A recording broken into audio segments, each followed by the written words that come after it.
بسم اللہ الرحمن الرحیم۔ بھائی دوستو، اگر آپ نے ہمارے اور ویڈیو نہیں دیکھے ہیں یعنی اور حدیث نہیں پڑھے ہیں تو ڈسکرپشن میں اس کا لنک ہوگا، ان کو جا کر دیکھ لیں۔ تو آج ہم حدیث نمبر 25 کو پڑھیں گے، یعنی درس نمبر 25 کو پڑھیں گے۔ درس نمبر 25 میں توبہ کرنا گناہ کو بالکل مٹا دیتا ہے۔ التائب من الذنب کمن لا ذنب لہ۔ التائب من الذنب کمن لا ذنب لہ۔ گناہ کر کے توبہ کرنے والا اس شخص کی طرح ہے جس نے گناہ کیا ہی نہ ہو۔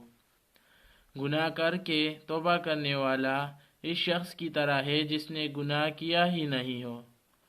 تشریح میں کچھ اس طرح کہا گیا ہے: سب سے زیادہ بلند مقام انسان کی بندگی کا ہے، یعنی انسان کی بندگی کا ہے، اور بندگی کا بہترین مظاہرہ توبہ کے وقت میں ہوتا ہے۔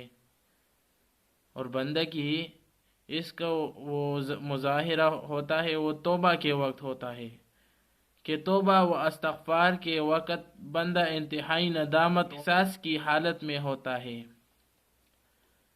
یعنی وہ اس میں احساس اور ندامت اختیار کرتا ہے توبہ کرتے وقت۔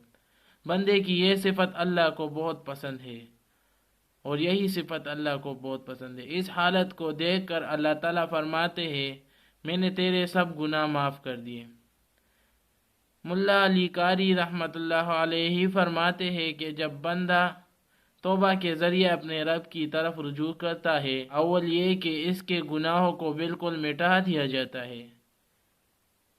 بھائی دوستو، گناہوں کو بالکل معاف کر دیا جاتا ہے، مٹا دیا جاتا ہے، جیسے اس حدیث بالا سے معلوم ہوتا ہے۔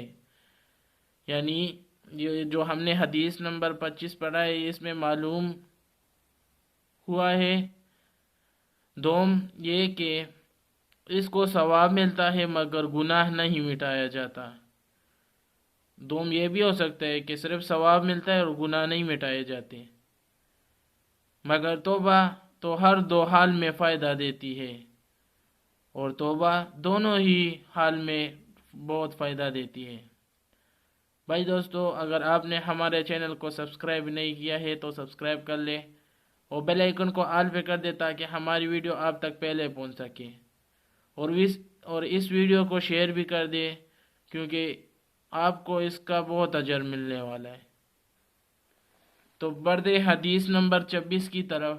بھائی دوستو، حدیث نمبر 26 یعنی درس نمبر 26 میں عقل مند اور نادان شخص کی پہچان، یعنی ان کی پہچان ہم کیسے کریں، تو اس حدیث کے مطابق ہم کر سکتے ہیں: الکیس من دان نفسہ وعمل لما بعد الموت والعاجز من اتبع نفسہ ہواہ وتمنى علی اللہ۔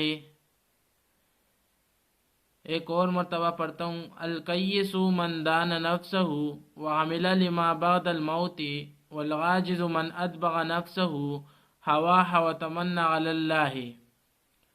عقل مند، ترجمہ: عقل مند شخص وہ ہے جس نے نفس کو تابع کر لیا ہو اور موت کے بعد کے لیے عمل کرے، اور نادان شخص وہ ہے جو اپنی خواہشات کے تابع ہو اور اللہ پر امیدیں باندھے۔